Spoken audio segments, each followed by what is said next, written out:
Arian Jackson pled guilty for sex trafficking children with force, fraud, and coercion. That is one of the men who trafficked my daughter. I think he is a monster. He had no remorse in court. Jackson was laughing and licking his lips. He had some of his hoes show up to court, and his gang members show up to court, who all thought it was a joke. Arian Jackson received 27 years. This is just Jackson's worldly justice. God is the ultimate judge.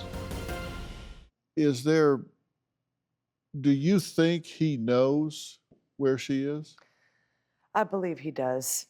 You know, Arian is just the really the beginning of a massive underworld of trafficking. He's just the beginning. They all know each other and they all have the gangs and it's really a organized crime, underground crime. Yeah.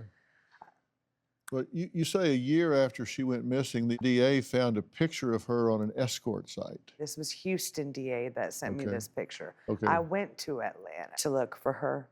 Why? Because in each escort ad, they have one number, and several girls are all linked to one number. Mm-hmm. So we had found the other girls that were listed in the ad with Kristen, and once I got to Atlanta, I couldn't find them, so we called them instead.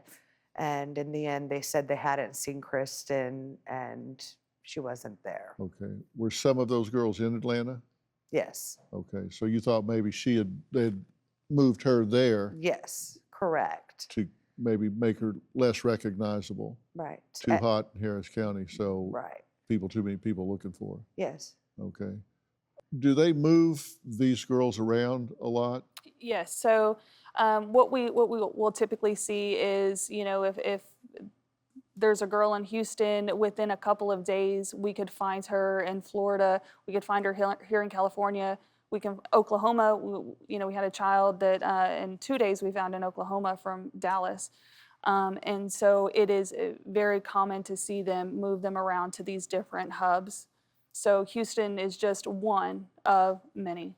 Now, you say you found 44 out of 45 of these girls. Of those that you find, how many are happy to be found, want to go back home, versus feel the pull and insert themselves back into this dark world?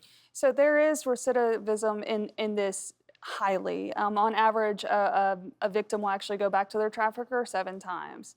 And that is because, they believe this trafficker is their boyfriend or they love them.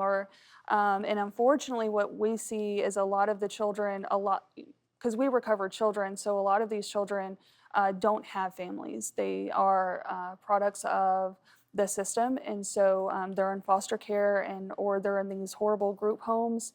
We actually see traffickers sitting outside of one of the group homes right there in Houston, just waiting on these little girls. Do you have a story or a question for me? Click the link in the description and tell me what in the world is going on.